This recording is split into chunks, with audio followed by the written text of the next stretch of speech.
Hi all of you, my self Praveen संडिल्या।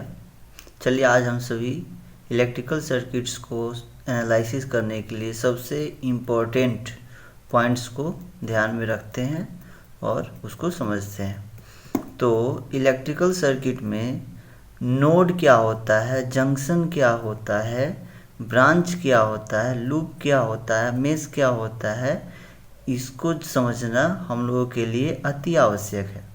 तो सबसे पहले हम नोड समझते हैं। नोड क्या होता है? तो नोड का डेफिनेशन है वेयर टू और more electrical elements are connected with together are called node.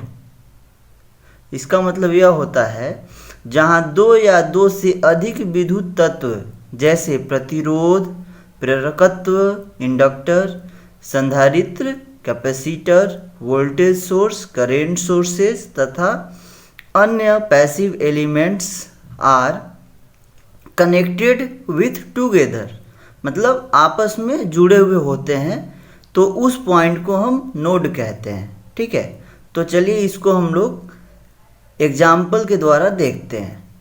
ये हम इलेक्ट्रिकल नेटवर्क के द्वारा नोड को समझते हैं कि नेटवर्क में हम नोड कैसे पहचानेंगे। हमारा डेफिनेशन क्या है? किसी पॉइंट पर दो या दो से अधिक इलेक्ट्रिकल एलिमेंट्स कनेक्ट हो रहे हो आपस में, तो उसे हम नोड कहते हैं। तो यहाँ पर V1 तथा R1 आपस में कनेक्टेड हो रहा है यहाँ पर पॉइंट A पर, तो ये नोड हमारा एक नोड हो जाएगा।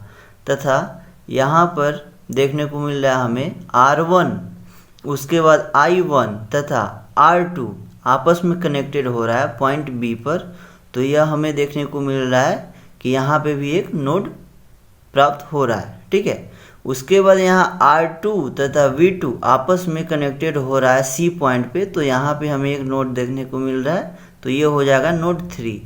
तथा हमें यह देखने को मिल रहा है कि V2, I1 तथा V1 पॉइंट D पर आकर आपस में कनेक्ट हो रहे हैं, तो यहाँ पर हमें एक पॉइंट प्राप्त हो रही है जो कि कुछ एलिमेंट्स जैसे V1, I1, V2 आपस में आके कनेक्ट हो रहे हैं पॉइंट D पर, तो हमें यहाँ भी एक नोड मिल रहा है।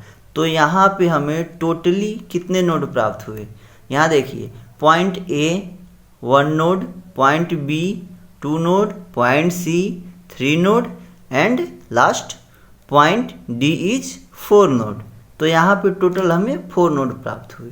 तो हम किसी भी इलेक्ट्रिकल नेटवर्क में नोड को ऐसे ही पहचानते हैं। आई होप कि आप लोगों को ये समझ में आया होगा।